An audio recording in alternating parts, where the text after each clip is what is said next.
Hi guys. So I know I said I was going to add what the message was on Wednesday, right? I went to church on Wednesday.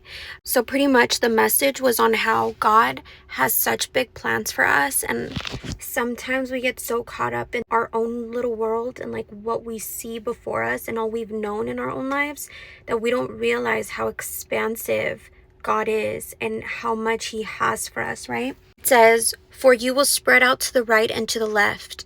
Your descendants will dispossess nations and settle in their desolate cities. Do not be afraid, you will not suffer shame. Do not fear disgrace, you will not be humiliated.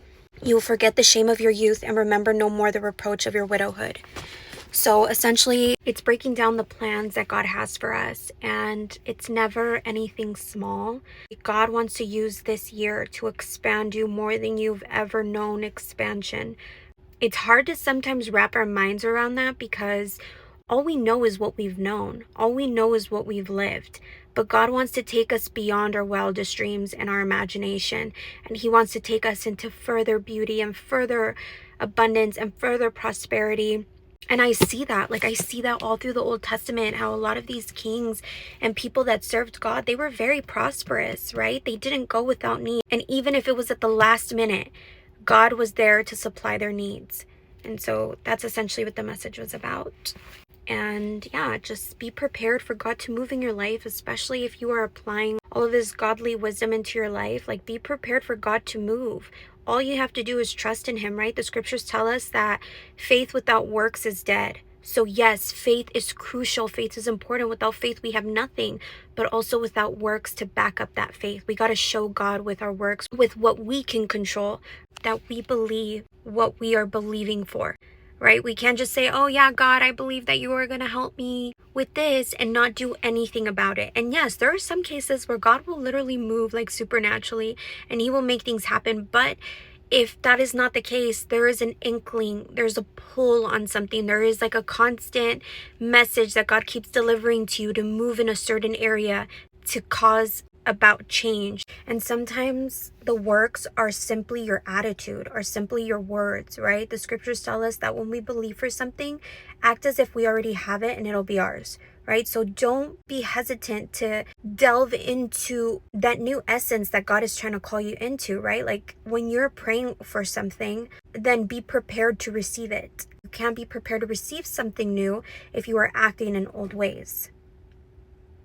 So yeah, the message was just that God has really big plans for you, and that also he mentioned that if God can trust you in the little, he can trust you in much. If God has you in a little place right now, right? Maybe not leading a bunch of people or not in the position that you desire, but where you're at, God can use you there. And if you're not submitted to God where you currently are, then how in the world are you going to be submitted to him where you're praying for him to take you to? Show God that you're his where you're at right now. And if God can trust you in the little and where you're at, then he can trust you in the more and where he's taking you and where you're praying to get to. So don't take where you're at as something insignificant, because God sees everything, right? And we know this even with King David. King David was a shepherd. He was the youngest of all of his siblings. He had a lot of siblings, and all of his siblings were military men, right? And so when the prophet was asked, which of my sons, right? When David's dad asked which of my sons are going to be king, the prophet was like, "None of these. You have one more that you haven't brought to me." And he was like, "You mean David, the shepherd?" Even his own father didn't believe that he was capable of being king, but God saw his heart. He saw his work with the sheep. He saw how he worked and how he catered to them, and he had a very humble heart and a loving heart. And that was the heart that God used to glorify himself and to make himself evident here on the earth so that others could come to know him. So don't take the current position that you have for granted. The current position that you're in is being looked upon by God. And if you're not handling it well here, then how is God going to take you to more responsibility, to higher heights? He can't. Master where you're at right now so that when God calls you to higher, you are prepared emotionally, spiritually, physically, in every way, shape, and form, right? So just continue to prepare yourself. This is a beautiful year. 2025 is an amazing year for God to do a work in you. And all you have to do is be prepared, okay? Believe and pray. Stay close to him.